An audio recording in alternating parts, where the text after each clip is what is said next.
So for reference, I just found these dragon figurines at the gaming section of Target. They're pretty neat, kind of smallish, but nice desktop toys that you could actually use for reference and turn them around and draw all these creatures. There were like 6 designs, but these were the 2 that I found most interesting. The other 2 were a bit repetitive. So I have this nice green one with those big wings.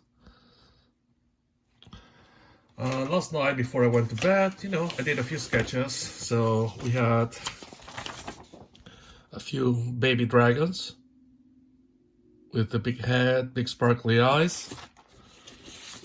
You can always practice a few pages of dragon heads alone, just trying different numbers of spikes, narrow eyes, long snouts, and, turn them from left to right, right to left, or 3/4 view.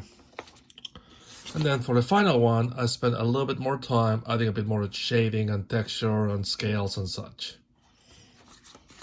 So as you practice, let me lower the camera a tad. So lower this.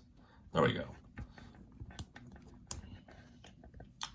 So in your sketchbooks or notebooks, practice loosen up circles, rectangles, whatnot, and then you can actually build some creature out of those geometric shapes, if you will, and then carve them right out of those geometric shapes, if you will.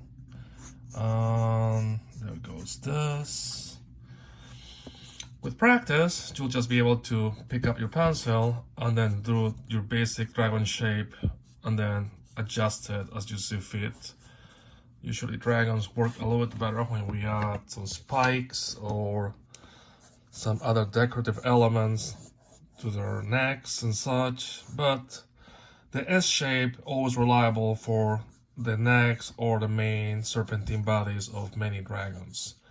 I personally favor crescent for scales, just gives it a little bit more dimension and thickness by doubling up.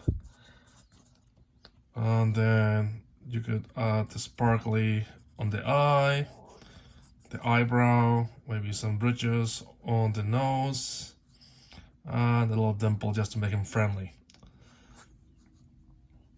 And that's about it for 2.5 minutes.